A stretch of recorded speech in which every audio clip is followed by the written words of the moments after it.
Hello everyone, welcome to Spiritual Nutrifoods.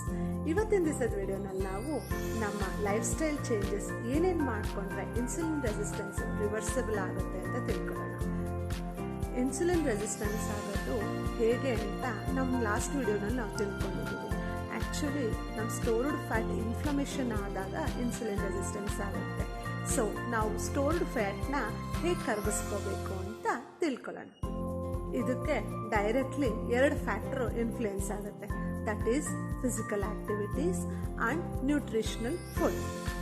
ಇದರಲ್ಲಿ 80% of nutritional food and 20% of physical activities ಇಂಪಾರ್ಟೆಂಟಾಗಿ daily ಬೇಸಿಸ್ನಲ್ಲಿ ಬೇಕಾಗುತ್ತೆ. ಈ 80% ಆಫ್ ನ್ಯೂಟ್ರಿಷನಲ್ ಫುಡ್ಡಲ್ಲಿ ಏನೇನು ಇರಬೇಕು?